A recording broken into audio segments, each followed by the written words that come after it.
Welcome to the Deep Dive. We're here to sift through the noise, pull out the key insights, and make sense of it all for you. Today we're looking at something many people think about, especially living somewhere like the UAE, getting into global investing. It often feels, well, complicated, doesn't it? Like you need a lot of cash and know-how, intimidating. But maybe, just maybe, it's getting easier. Exactly, and that's what we're digging into today. We've got this great first-hand story from an expat right here in the UAE. They basically documented their journey starting to invest in the U.S. stock market using an app called Sarwa. So our mission really is to unpack that experience for you. We'll look at the practical steps they took, what surprised them, the key things they learned. The goal is to make this whole process feel a bit less daunting, more, understandable. Okay, let's jump right in then. What really caught my eye first was how low the barrier to entry seemed. I mean, we often think you need thousands to start. But this person started investing in U.S. stocks with, what, AED? Yeah. 100? Or maybe $100. Really small amounts. That's right, around 100 dirhams or dollars. It's surprisingly accessible. They even saw a quick profit, like $20 initially on maybe $250 invested, and then it grew to over $60 pretty quickly. Even if it's small, seeing that must be encouraging, right? Yeah. Especially for someone just starting out. Oh, absolutely. And that really speaks to something the user highlighted, how beginner-friendly the app felt. It's not just about the low minimums, it's the ease of use. It lowers that psychological hurdle, lets you dip your toe in without a huge commitment. And seeing a small win early on, that can definitely motivate you to stick with it. Makes sense.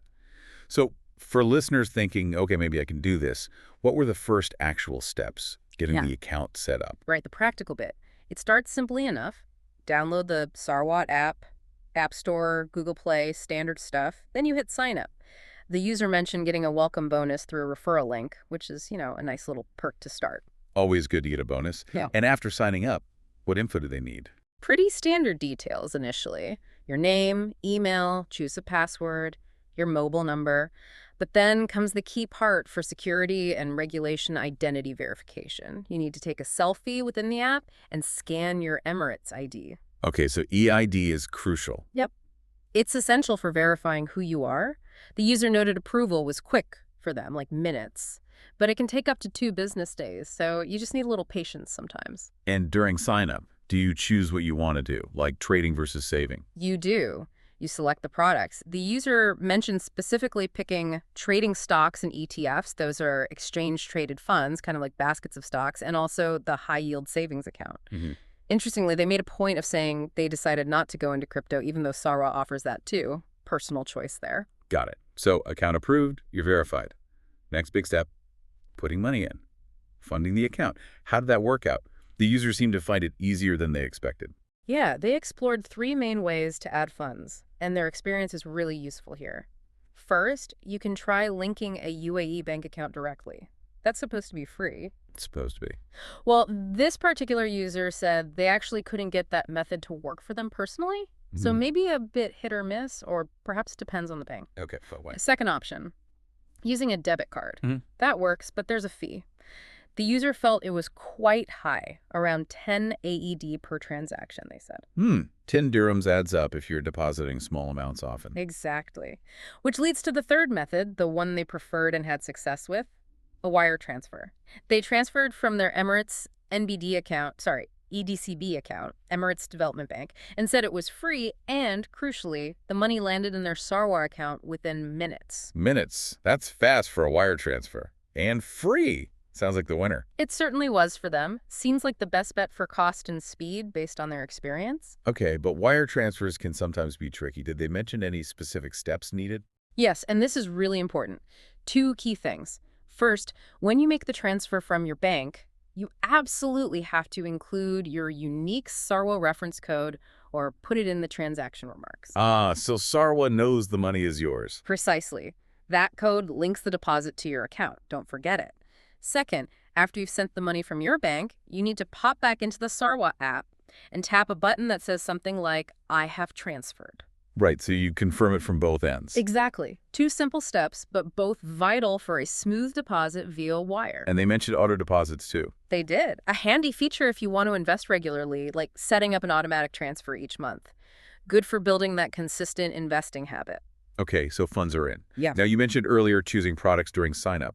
Sarwa has different ways to invest, right? It's not all just picking stocks yourself. Correct. They offer a couple of core services catering to different needs, which is smart.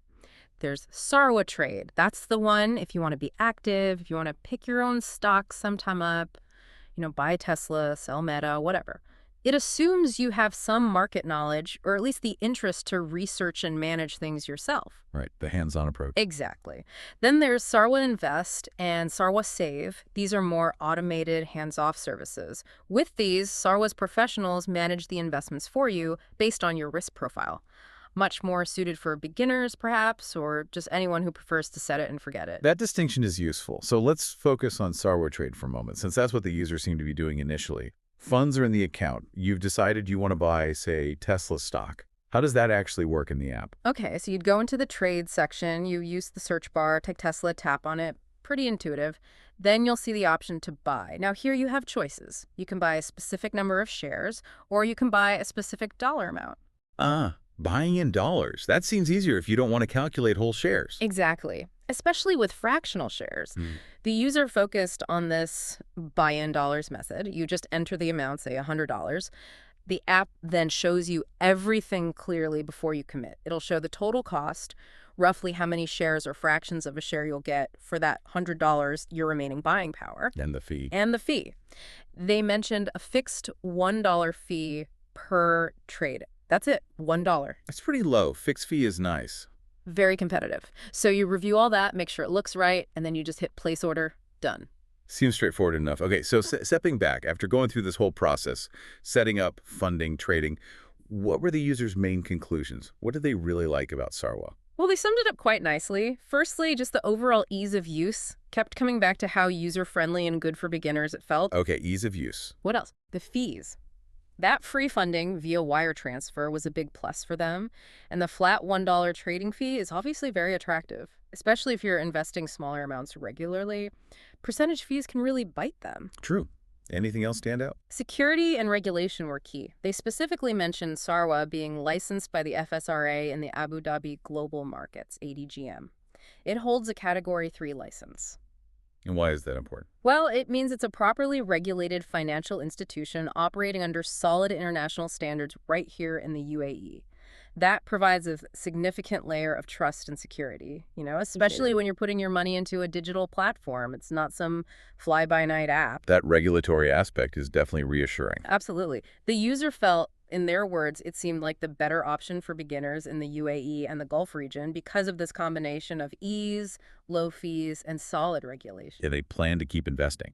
Yep, they mentioned aiming to invest around $100 each month, which, is a great example of dollar cost averaging investing consistently over time, regardless of market ups and downs. Right, a sensible approach. Now, we should definitely echo the disclaimer the original source made. Absolutely crucial. What we've discussed and what the user shared is purely a personal experience, a recounting of their journey. It is not financial advice. Everyone's situation is different, and you should always do your own research or consult with a qualified professional before making investment decisions. Well said. So, wrapping this up, it really is fascinating how platforms like Sarwa seem to be making global investing so much more accessible, particularly for people here in the UAE. It takes it from this abstract, complex idea to something tangible you can manage from your phone, starting small. It really does. And that leads to a bigger thought, doesn't it, for you listening? Now that these tools are so readily available, giving you direct access to global markets from pretty much anywhere, what does that actually mean for your financial future? It poses an interesting question. How will you approach these opportunities? How can you leverage them responsibly, strategically, making sure they align with your own goals, your own comfort level with risk? Because easier access is great, but it doesn't remove the underlying risks of investing. Something to think about.